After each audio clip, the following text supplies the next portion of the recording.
Have a sweet day mga ka-MG. Mga ka-MG, ito yung mga bawal sa mga gustong mamonetize sa Facebook Reels. Meron tayong tinatawag na prohibited formats. Yan yung mga type ng video na hindi pwede sa monetization. Ibig sabihin, hindi mo pagkakakitaan. Siguro mga ka-Andrew, mayroon ding mga nagtataka sa atin kung bakit masisipag naman tayo mag-upload ng Reels. Madami naman tayong mga viewers. Bakit hindi pa po tayo na monetize? Or bakit hindi pa po tayo na-invite sa Facebook Reels? Baka kasi ganito yung mga videos na ina-upload natin. Una, bawal nga kasi ang mga static videos. Yan yung picture, tapos gagawin mong Reels. Bawal yung mga ka-MJ. Bawal ang pictures sa Reels. Bawal din ang static image ball. Yan ang naman yung reel or video na nilalagyan ng question. Nilalagyan ng question para maraming mag-comment. Kasi mas maraming mag-comment, mas maraming views, at mas mataas ang engagement. Ibawal nga yun mga ka-MJ. Paano yung madaming picture, yung slideshow? Pwede ba? Hindi po pwede. Bawal din po kasi yun. Basta bawal ang mga picture, mga ka-MJ. Bawal din ang looping videos. Yan naman yung mga video na pinauulit-ulit pero maiksi lang talaga yung video.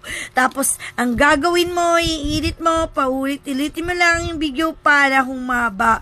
Hindi rin po pwede yun. Bawal din ang text montages, mga ka-MD. Yun naman yung videos na naka-steady lang, tapos lalagyan mo lang ng text or mga sulat-salat. Ganun. Halimbawa, yung naglalagay ng quotes, tapos nagpapalit-palit lang yung nakasulat, tapos yung image, naka-steady lang. Bawal din po yun mga ka-MG. Bawal din ang embedded ads. Ibig sabihin, wag mong ilalagay sa video mo or sa content mo yung mga ads na piniplay ni Facebook. Alam nyo yung mga ads na lumalabas sa ating mga Facebook or sa ating mga video na nilalagay ni Meta, yun yung wag mong nanakawin or ilalagay sa video mo kasi magagalit si best friend. Ganun yun. Diyan kasi kumikita si Facebook sa mga ads. Kaya bawal natin kunin yun. Pwede naman kayo mag-promote ng gusto nyong i-promote sa inyong content. Alam niyo po ba mga ka-MJ, marami po sa atin na mahilig mag-upload ng slideshow.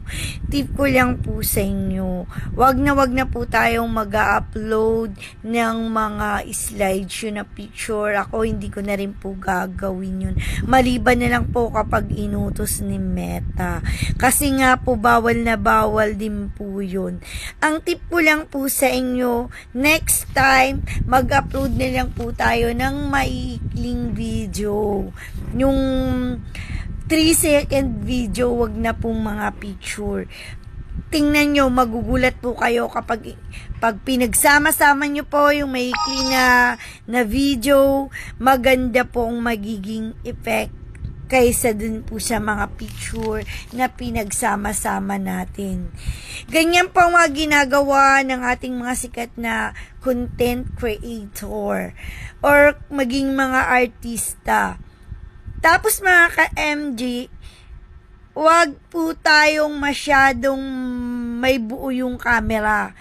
At saka kung meron kayong gustong sabihin sa inyong vlog or sa inyong mga content or sa inyong mga video, dapat clear po ang ating boses at malinaw. Kasi para maiintindihan po tayo ng ating mga viewers. Thank you for watching. God bless you all. See you in my next content.